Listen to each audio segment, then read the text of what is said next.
A CPI do MEC perde apoio e não deve ser instalada no Senado. Destaque chegando com Márcio Rocha. Depois que os senadores Oriovisto Guimarães e Stevenson Valentim, ambos do Podemos, retiraram as assinaturas do requerimento de instalação, a oposição corre contra o tempo para conseguir novos nomes para a CPI do Ministério da Educação no Senado. Dessa maneira, a CPI tem apenas 25 dos 27 nomes necessários para a instalação, o que impede que a comissão seja iniciada. Ambos justificaram a decisão, afirmando que continuam acreditando que existem fatos que precisam ser investigados, mas que uma CPI neste ano de eleições vai servir de palanque eleitoral para a oposição.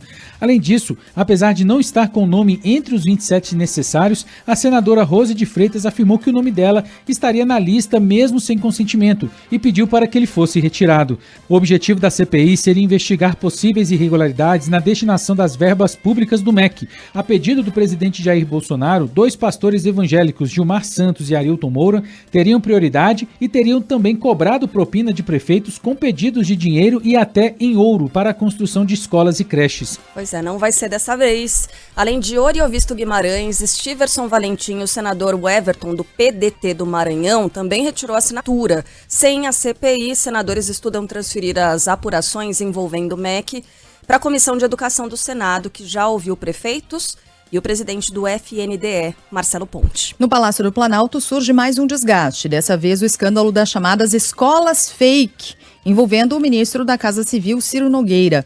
Sem dinheiro para concluir as obras de pelo menos 3.500 colégios, o Ministério da Educação autorizou a construção de outras 2.000 unidades. Os projetos não têm recursos previstos em orçamento, mas mesmo assim já estão sendo anunciados por deputados e senadores que buscam a reeleição.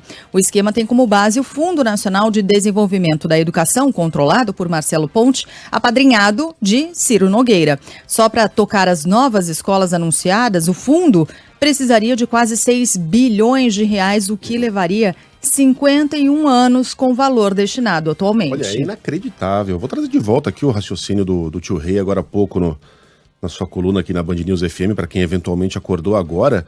Essas 3.500 escolas estão lá apodrecendo, né, sendo tomadas pelo mato, enfim, virando esqueletos como tantos esqueletos a gente tem pelo Brasil. Não obstante, o Ministério da Educação, que já está envolvido num mar de lama, né, de suspeitas de corrupção, acha que é uma ótima ideia você anunciar a construção de 2.000 unidades sem terminar as obras daqueles 3.500 colégios e sem que haja recursos para que essas 2.000 unidades sejam concluídas. Ou seja, o que hoje são 3.500 esqueletos serão, provavelmente no ano que vem, 5.500. Né? Simplesmente porque não há grana. Então a obra vai começar, você coloca uma plaquinha ali, vem um cara com uma pá, vem um tratorzinho, faz o aterramento do... Parece que vai. E aí até a eleição vai. E essas obras inevitavelmente serão abandonadas no ano seguinte, depois que os seus, enfim, seus mandatários, as pessoas que determinaram essa construção, já estejam eventualmente reeleitos. Objetivo alcançado, danem-se as escolas, danem-se os alunos, por que não usar a pouca grana que a gente tem para pelo menos terminar essas obras que já começaram? O tio Rei deu outra definição muito boa agora há pouco, que o presidente é refém do Centrão. O Centrão nunca teve tanto poder nas mãos, nunca foi o poder de fato, como nesse governo. O Centrão sequestrou o presidente, disse o Reinaldo. Eu só acrescentaria: o presidente foi sequestrado voluntariamente, se ofereceu para isso, porque sua política era de tal modo incompetente que em determinado momento não houve alternativa que não fosse cair no colo dessa gente. Ciro Nogueira, o dono do orçamento no Brasil. Ninguém nunca imaginou que o Centrão mandaria tanto quanto manda atualmente. E olha, a Câmara dos Deputados pode votar hoje a proposta que desobriga estados e municípios do investimento mínimo em educação durante a pandemia. Adriano Oliveira. A Câmara pode votar hoje uma proposta que isenta de crimes os políticos que não cumpriram com o mínimo de investimento à educação em 2020 e 2021. A justificativa para a medida prevista para os estados, municípios e para o Distrito Federal é a calamidade pública gerada pela pandemia. A PEC, de autoria do senador Marcos Rogério, serve para que gestores não sejam responsabilizados nem de forma administrativa, nem civil, nem criminalmente por descumprirem a regra. Uma das justificativas é que estados e municípios tiveram que priorizar o envio de recursos para a saúde ao longo desses anos por causa da Covid-19. A Constituição estabelece 1/4 da receita vinda de impostos e deve ser aplicada na educação em estados e municípios. A norma não vale para o governo federal, que tem a obrigação de investir no setor 18% da arrecadação. A PEC determina que aqueles que deixaram de cumprir a regra nos estados e municípios tenham que compensar o envio de recursos até 2023. A Assembleia Geral dos Acionistas da Petrobras se reúne na quarta-feira para votar a indicação de José Mauro Ferreira Coelho para presidir a companhia. Destaque chegando com Cristiano Pinho. Está marcada para quarta-feira a Assembleia dos Acionistas da Petrobras para a definição dos novos nomes que vão compor o conselho e a troca na presidência da estatal. O governo foi responsável pela indicação de 8 pessoas ao grupo e de José Mauro Ferreira Coelho ao comando da empresa. Ele foi secretário de Petróleo do Ministério de Minas e Energia e é o atual chefe do Conselho de Administração da Empresa Brasileira de Administração de Petróleo e Gás Natural. O governo tem maioria das ações com direito a voto. O Conselho tem 11 vagas, sendo uma para o representante dos funcionários da companhia. Os acionistas minoritários costumam eleger 2 nomes, mas nos últimos anos conseguiram pegar uma das vagas da União. Na última sexta-feira, a Petrobras anunciou uma redução de 5,6% no preço médio do gás de cozinha. O novo valor passou a valer no sábado. Com isso, o preço do botijão vendido às distribuidoras caiu de R$ 58,21 para R$ 54,94, ou seja, uma queda de R$ 3,27. Só que no varejo, né, que é o que vale no final das contas, é o quanto a gente paga na ponta, no varejo o botijão ainda custa mais de R$ 100.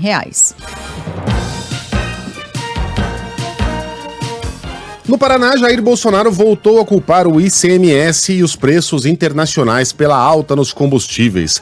O presidente fez ainda críticas aos governos do PT e disse que Lula, quando estava no governo, descumpriu a promessa de construir refinarias. Somos autossuficientes em petróleo, mas teve um cara que assumiu em 2003, falou que ia fazer 3 refinarias, gastou mais de 100 bilhões de reais, não fez nenhuma.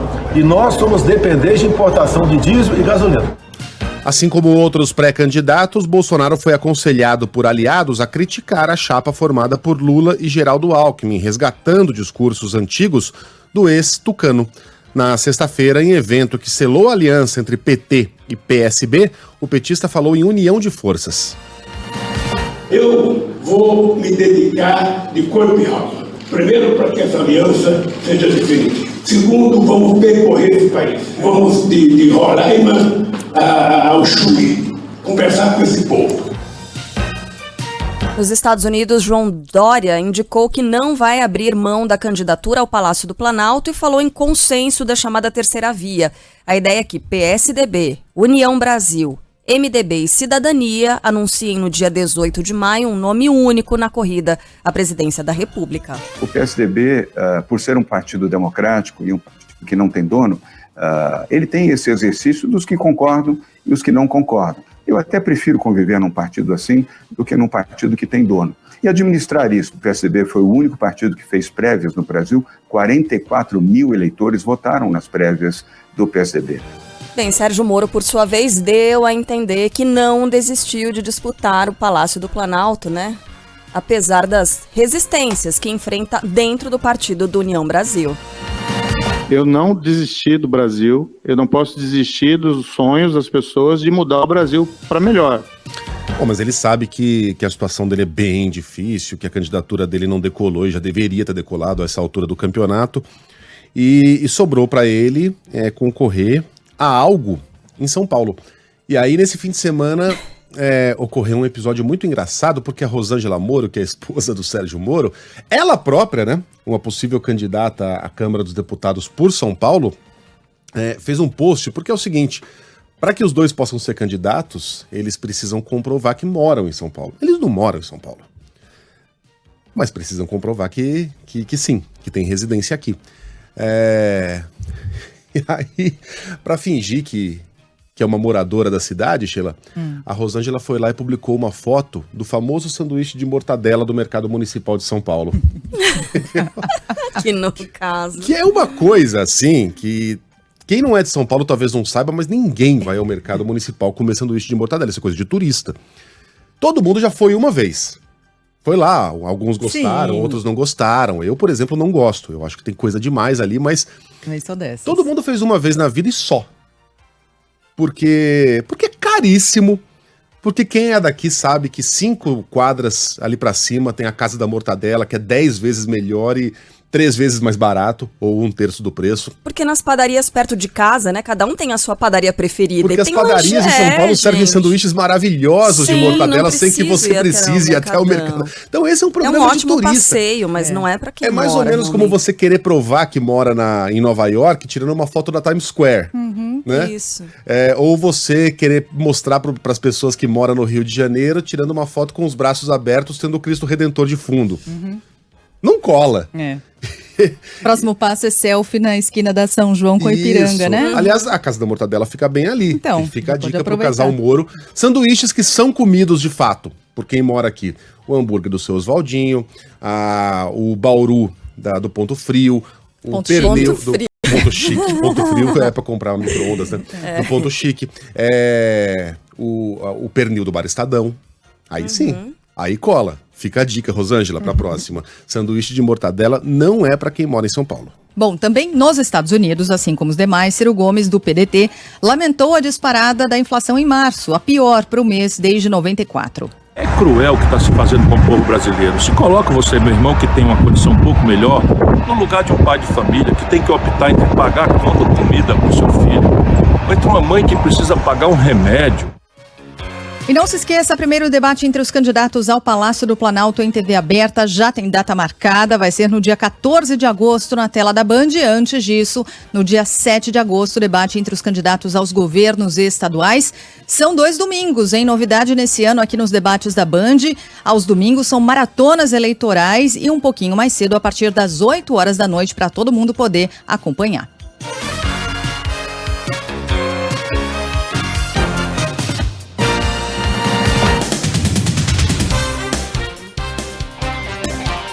Falando da guerra agora, o aeroporto da 4ª maior cidade da Ucrânia fica completamente destruído após novos ataques da Rússia. Arthur Queiroz. A pista de pousos e decolagens e o terminal do aeroporto de Dnipro, no leste da Ucrânia, são atingidos por novos mísseis russos. Com o segundo ataque, neste domingo, o local ficou completamente destruído. O primeiro bombardeio ocorreu na sexta-feira. Dnipro é uma cidade industrial, a 4ª maior do país, tem 1 milhão de habitantes e é atravessada pelo rio de mesmo nome e que marca o limite das regiões leste da Ucrânia. O Papa Francisco pediu uma trégua de Páscoa na Ucrânia para alcançar a paz por intermédio de negociações verdadeiras. Francisco falou durante a missa do Domingo de Ramos aos fiéis que estavam na Praça São Pedro, no Vaticano. Que vitória será aquela que pianterá uma bandeira su um cúmulo de macerie? A Organização das Nações Unidas apontou que 4.400.000 pessoas já deixaram a Ucrânia desde o início da guerra. Segundo o Alto Comissariado das Nações Unidas para Refugiados, essa é a maior crise na Europa desde a Segunda Guerra Mundial. Apenas a Polônia recebeu 2,5 milhões de ucranianos. Na segunda posição, aparece a Romênia, com 678 mil refugiados. Bem, vamos a algumas análises. No canal Livre da Band, o ex-embaixador brasileiro nos Estados Unidos, Sérgio Amaral, disse não acreditar neste momento em um acordo de paz entre Rússia e Ucrânia. Parece que os dois lados estão resignados com a perspectiva muito baixa ou nenhuma de haver um entendimento. Ao contrário, parece que a agressividade ela ainda está aumentando e poderá aumentar mais quando vier esta etapa próxima à guerra na região de Donbass, do leste da Ucrânia. Para o repórter e enviado especial da Band à Ucrânia, Ian Boechat, a estratégia adotada pelo presidente Vladimir Putin vem sim enfrentando dificuldades. Surpreendeu muito a maneira com que a Rússia fez essa guerra, a estratégia utilizada pela Rússia. São estratégias muito antigas, colunas de blindados, alvos muito fáceis para os drones turcos que a Ucrânia está usando. Claro, teve uma resistência ucraniana importante, mas a impressão que deu é de que a Rússia operou de uma forma muito arcaica. De acordo com a ONU, o conflito já matou quase 1.000 civis, deixou mais de 3.700.000 refugiados. A reprise do Canal Livre você acompanha hoje aqui na Band News FM a partir das 11 da noite. E aquela brasileira que chegou a ficar desaparecida, na verdade sem fazer contato, né? Estava na Ucrânia, chegou ao Brasil. Cacá Barbosa tem os detalhes. Já está em solo paraibano a artesã Silvana Pilipenko, de 54 anos de idade, que estava desaparecida na Ucrânia e deixou o país durante o conflito com a Rússia. Ela desembarcou ontem no aeroporto Castro Pinto, na Grande João Pessoa, e foi recebida por parentes e amigos. O voo em que a paraibana estava com o marido e a sogra chegou a São Paulo no sábado em um avião que partiu de Dubai, nos Emirados Árabes. Silvana Pilipenko passou 26 dias sem contato com a família que mora em João Pessoa. Ela, o marido ucraniano Vasil Pilipenko e a sogra de 80 anos estavam em Mariupol e conseguiram contato com o filho do casal, Gabriel Pilipenko, na última terça-feira. Vamos falar das eleições na França. Os franceses vão voltar às urnas no próximo dia 24, também conhecido como não este domingo, o outro, para escolher o novo presidente do país. O segundo turno será disputado entre Emmanuel Macron, que tenta a reeleição, e Marine Le Pen.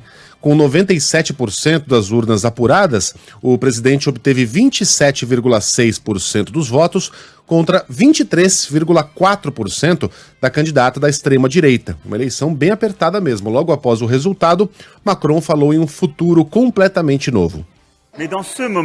Esse momento é decisivo para o futuro da nação. É nosso dever servir e construir um futuro promissor para a nossa nação.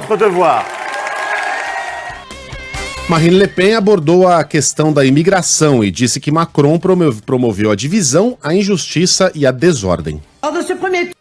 Neste primeiro turno, os franceses queriam arbitrar entre duas visões de futuro opostas: a divisão injustiça e desordem de Emmanuel Macron ou a união da justiça social e proteção.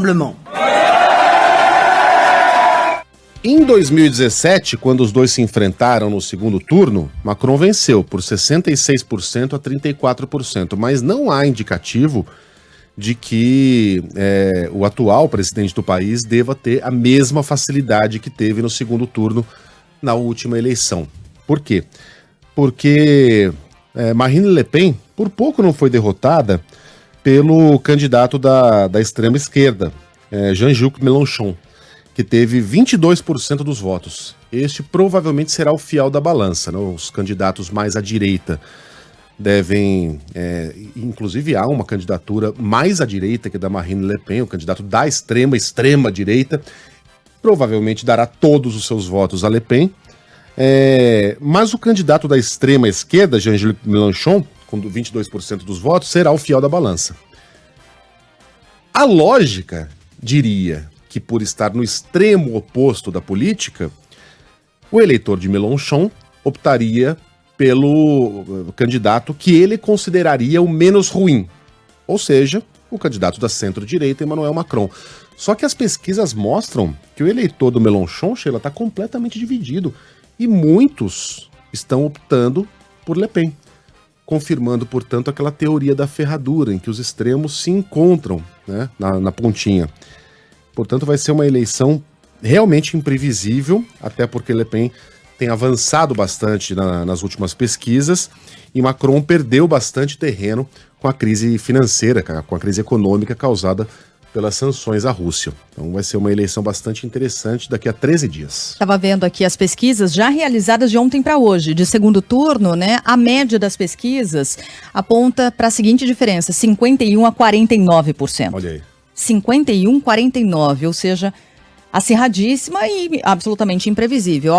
Isso é o cenário para o segundo turno. Isso é o cenário já para segundo turno. Algumas diferenças, 53-47 e tal, mas a média deu isso. 51-49 já nessa disputa, não desse domingo, do outro, como você falou. Bem, de volta aos destaques aqui do Brasil, a gente tem as atualizações sobre aquelas investigações envolvendo o vereador Gabriel Monteiro.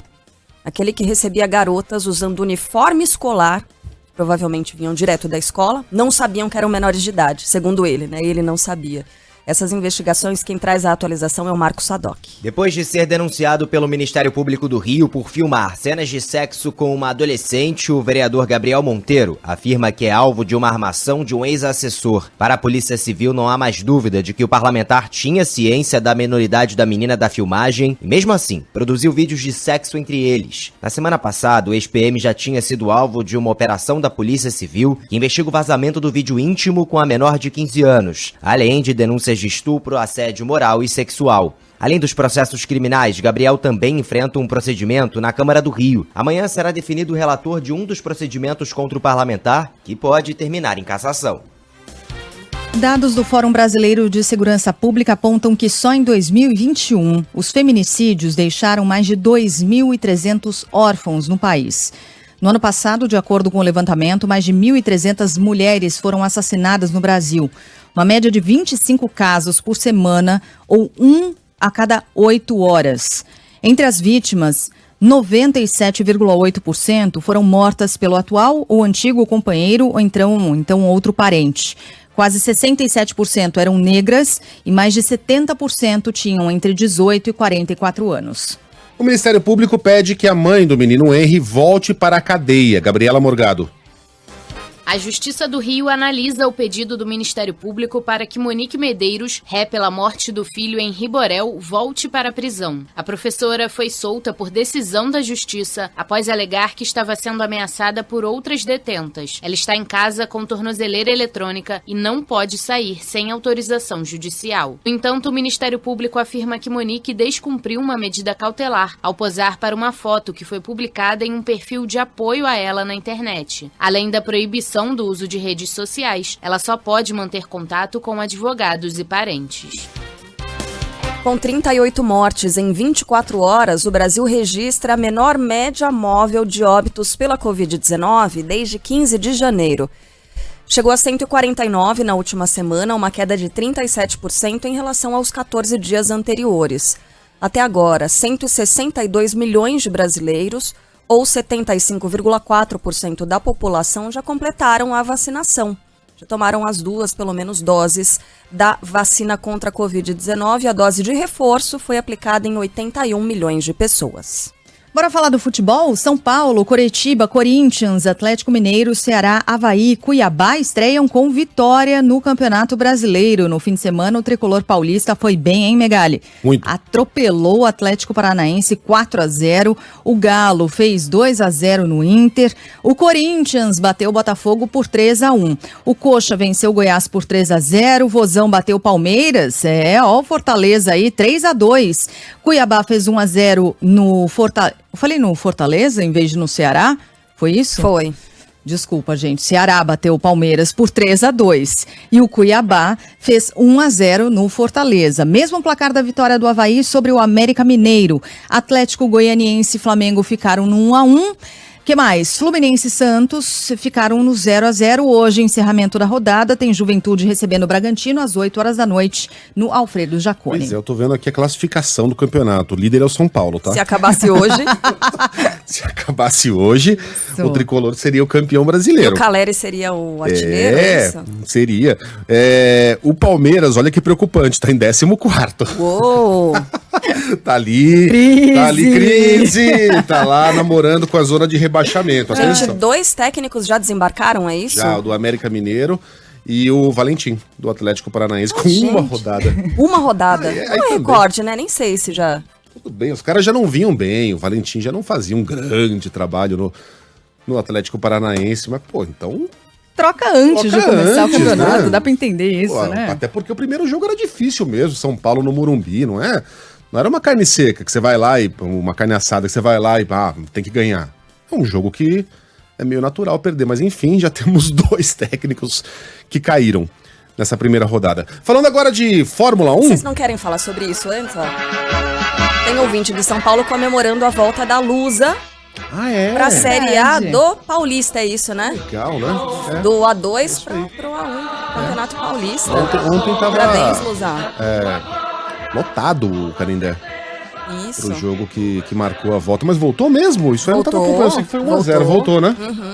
1-1. Mas como venceu... Agora foi pra final da Série A2, certo? Vem aqui, Lucas. Sobem os dois que vão pra final. Já tá na final, já tá na primeira divisão. Tá classificada. Pô, que legal, hein? Faz tempo que eu não vou ao Canindé. Faz muito tempo que a Lusa não disputa a primeira divisão de algum torneio importante. Bem-vinda de volta, Luzinha. E é um time de tanta tradição, né? Muita. Muito legal. Você sabe que eu tenho uma história completamente avulsa aqui. Eu tenho uma grande cicatriz na perna esquerda de uma pedrada que eu levei no Canindé, num jogo de São Paulo contra a Portuguesa. Tava tendo uma obra ali, aí chuva de pedra, futebol brasileiro, né, gente? Horror. Aí uma veio direto aqui na canela, fez um rasgo bonito de ver. Em frente, Portugueses são bem. Leclerc. Só pra trazer o nome do outro classificado também, né? Boa. Isso aí. Na Fórmula 1, Charles Leclerc se mantém na liderança do Mundial. Luiz Fernando Ramos. O Grande Prêmio da Austrália foi uma demonstração de força de Charles Leclerc da equipe Ferrari. O monegasco venceu pela segunda vez nessa temporada e venceu de certa forma tranquila. Conseguiu controlar a corrida toda, a distância de seu carro para os adversários e mostrou ter um ótimo ritmo de prova ao longo das 58 voltas no circuito de Albert Park. No final, a sua vantagem para o segundo colocado, Sérgio Pérez da Red Bull, foi de mais de 20 segundos. O domingo de Leclerc foi perfeito também por conta de que Max Verstappen, o companheiro de Pérez na Red Bull e atual campeão do mundo, ter abandonado com problemas no carro. Ao final da corrida, o monegasco festejou muito com a equipe pelo rádio. Yes! Let's go! Come on! Yes! Atrás de Sérgio Pérez na segunda colocação, o pódio em Albert Park foi completado por George Russell da Mercedes em terceiro lugar. O Grande Prêmio da Austrália teve ainda Lewis Hamilton da Mercedes em quarto, Lando Norris da McLaren foi o quinto colocado, Daniel Ricciardo da McLaren ficou em sexto, Esteban Ocon da Alpine foi o sétimo, Valtteri Bottas da Alfa Romeo o oitavo colocado, Pierre Gasly da AlphaTauri ficou em nono e Alexander Albon da Williams completou o pódio em 10º lugar. Daqui a 2 semanas a continuação do Mundial da Fórmula 1 de 2022 com o Grande Prêmio da Emília-Romanha no circuito de Imola, na Itália. Antes de chamar o Milton Neves, a gente vai fazer um contato com Paris. A nossa Sônia Blota traz os detalhes da eleição presidencial francesa. Soninha, antes da gente plugar você aqui, eu falava que a eleição não vai ser uma moleza para Emmanuel Macron, porque os votos da extrema esquerda não vão todos para ele. Muitos eleitores de Mélenchon devem optar por Marine Le Pen, o que é um fenômeno bastante curioso, né? A extrema esquerda partindo para uma candidata de extrema direita. Conta direito essa história pra gente, Soninha. Bom dia para você. Oi, Megali, um ótimo dia para você, para Sheila, para Carlinha, para os ouvintes da Band News FM. Olha só, você tem toda a razão, e isso parece uma contradição, mas não é, se a gente analisar bem o que está acontecendo. Tanto a extrema-esquerda quanto a extrema-direita, aqui na França, elas são muito contra a União Europeia. Elas são os dois discursos, claro que, tirando as devidas ideologias, elas são para uma França para os franceses, que o Emmanuel Macron, que o presidente da República, deveria pensar mais na França e menos na França inserida na União Europeia, que é a grande bandeira de Emmanuel Macron. A extrema-esquerda também tem uma birra enorme com Macron, por causa da questão da aposentadoria. Enquanto o Macron quer elevar gradativamente a aposentadoria para 65 anos, a extrema-esquerda quer baixar para 60 anos a idade da aposentadoria. E são vários os fatores, Megali, por que Marine Le Pen cresceu muito nessa reta final do primeiro turno? Porque hoje, mais do que a guerra, que a energia, que o clima, a maior preocupação dos franceses é com a inflação, com a perda do poder de compra. Então foi aí que a Marine se destacou nessas últimas semanas, avançando nas pesquisas eleitorais. Ela que deixou um pouco de lado as convicções anti-Islã e anti-União Europeia para passar uma imagem mais light e ao lado do povo, focando principalmente na economia. Sabe que teve, inclusive, no começo da campanha, uma foto dela com Vladimir Putin. Logo o comitê eleitoral dela já aconselhou deletar essa foto, não colocar essa foto, porque poderia atrapalhar. Agora, o que os marqueteiros de Le Pen estão dizendo é que a aproximação, Éric Zemmour declarou apoio nela, né, o candidato mais radical radical à direita do que ela, mas que não seria bom nesse momento os dois colarem, porque isso prejudicaria essa imagem que ela está aí conquistando os votos. Já o Macron, ele admitiu que ele entrou tarde na campanha, uma campanha ofuscada pela guerra, como vocês bem viram, e agora ele tenta mobilizar os eleitores, especialmente esses de esquerda, de que sua reeleição é a melhor opção antirradicalismo. Então, os resultados agora, 97% das urnas apuradas, nesse primeiro turno, Emmanuel Macron com 27,60%, Marine Le Pen com 23,41%, e olha só, Jean-Luc Mélenchon em terceiro lugar, com 21,95%, quer dizer, empatado tecnicamente com Le Pen, quase, faltou pouco para que ele pudesse aí fazer uma disputa desse segundo lugar nesse primeiro turno, indo para o segundo turno. Agora, Mélenchon ontem em seu discurso falou que não vai apoiar ninguém, que ele não apoia Macron, mas deixou claro 4 vezes que seus eleitores não votem no radicalismo de Marine Le Pen. Ou seja, esse segundo turno, Megali, Sheila, Carla, está em aberto. Tudo pode acontecer e a gente não arrisca nenhum palpite nesse momento. Pois é, acirradíssimo. Sônia, como é que estão as discussões para esse segundo turno e foram durante a eleição sobre refugiados e a posição da França na guerra da Ucrânia? Isso tem peso nessas discussões ou são as questões muito mais internas que acabam pesando mais para o eleitor francês? Olha, Sheila, no começo do ano isso teve muito peso, sim. Tanto a questão do refugiado, a questão da imigração. O Partido Socialista, que é o partido de François Hollande, que foi o presidente antes de Macron, ele perdeu muito voto e terminou nanico, um partido que é tradicionalmente forte, por conta dessa questão da imigração. Hollande foi muito desastrado no trato com a imigração, com os imigrantes, com os refugiados.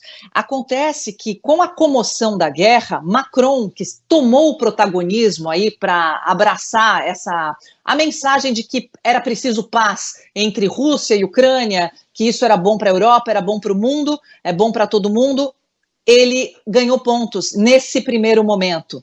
Só que num segundo momento, quando a guerra foi avançando e Macron ficou muito mais para a União Europeia do que para a França, os franceses começaram a ver que a inflação está pesando e muito no bolso. A França terminou com um PIB no final do ano passado de 7%, só que essa inflação ela já existia.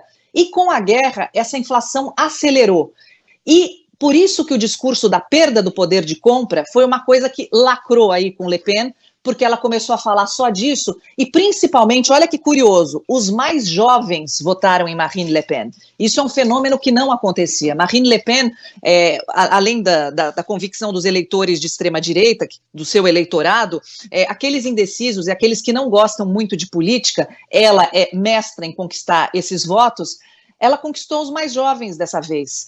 Macron, ele conquistou os votos dos maiores de 55 anos. Então, a gente tem aí um fenômeno novo acontecendo, né, que é de uma juventude que está indo mais para a direita aqui na França. A França é um país altamente politizado e que nesse primeiro turno não viu tantos debates, Sheila, acontecendo, debates de coisas locais que os franceses querem. Por exemplo, uma passeata enorme do clima em 80 cidades francesas, ela não teve, claro que ela teve um apelo, mas essa não é a prioridade. A prioridade é realmente a preocupação com a economia, a preocupação com o bolso. Muito bem. E eu tô vendo aqui a abstenção até que não foi tão alta, né? 26%, foi um domingo de sol. Acho que foi recorde, viu? Recorde nos últimos 20 anos. Algo assim. Mesmo com a eleição não obrigatória, 74% não é um índice tão alto, Sonia? Não é alto para a França, viu, Megali? Não é alto. A França é um país muito engajado politicamente. Mesmo o voto não sendo obrigatório, o francês ele faz questão de votar. Ele quer votar ou em quem ele quer, ou ele faz questão de votar no outro para tirar quem ele não quer. Então é esse fenômeno que a gente vai... Você conhece, né, Sheila? A gente conhece um povo assim. Se conhece, sim. Né? Mas qualquer semelhança é mera coincidência. Vejam como... Mas com a diferença que é obrigatório pra gente. Qual foi a nossa abstenção em 2018? Deve ter sido parecida com essa. pouquinho para baixo, um pouquinho para cima, foi uma abstenção altíssima. Não, e você sabe que a preocupação de manhã, ontem, Megali, foi grande, porque estava todo mundo tomando sol mesmo. Até meio-dia, só 25% dos eleitores tinha votado. Aí todo mundo começou, as TVs, as rádios, porque assim, você não pode dar resultado eleitoral, mas você pode dar o balanço de quem votou. E daí todo mundo saiu correndo depois do almoço para votar. Porque numa eleição polarizada como essa, né? Não digo polarizada, mas disputada, a gente vê quase que é polarizada, viu? Porque o Mélenchon já chegou, chegando, vai ser uma grande oposição, vai ser uma grande voz, aí seja para Macron ou seja Le Pen no poder. Veja só, na França o voto não é obrigatório, abstenção de 26%, no Brasil ele é. Em 2018 a abstenção foi de 20%, veja como não há necessidade de você obrigar a população a votar, se a população realmente se engajar na disputa política, ela irá querer participar. E quem não quiser participar, que não participe. É uma excrescência, eu sou contra o voto obrigatório, claro, Megali. é claro. Eu sou contra, eu acho que isso é uma questão, os políticos que nos conquistem, sabe? Exato. Claro. Obrigar o cara a votar... O interesse é só deles, né? Exatamente. O interesse é só deles, é um ativo que eles têm para trabalhar. Eu acho até que eles seriam até melhores e mais eficientes se o voto não fosse obrigatório. Eu não tenho dúvida disso, mas mesmo que não fossem, é uma questão de princípio, né? Uma questão de você deixar o cidadão escolher o que ele quer ou não quer fazer. Obrigado, viu, Sorinha, pela participação aqui na Band News FM, um bom trabalho para você. Obrigada, Megali, Sheila, Carlinhos, um beijão para vocês, a gente volta aí com as notícias, com todas essas emoções desse segundo turno. Vai ter emoção sim. Vai, beijo, até mais. Haja coração.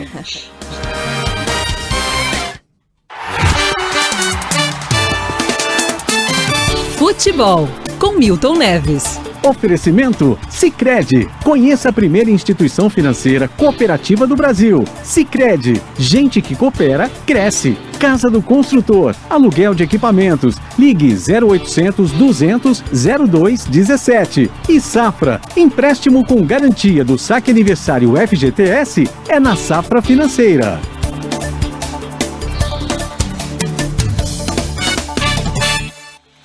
Fala, Milton, bom dia. Meus amigos da Band News FM, alô Megali, eu sou São Paulo, hein? Ganhou do Atlético Paranaense, aleluia! Depois do baile que o time do Palmeiras deu no São Paulo, vou dizer uma coisa pra você, o São Paulo tá se recuperando aos poucos. É isso aí, não é mesmo, ô Sheila Magalhães? Não é mesmo, querida e maravilhosa Carla Bigato? E não mais.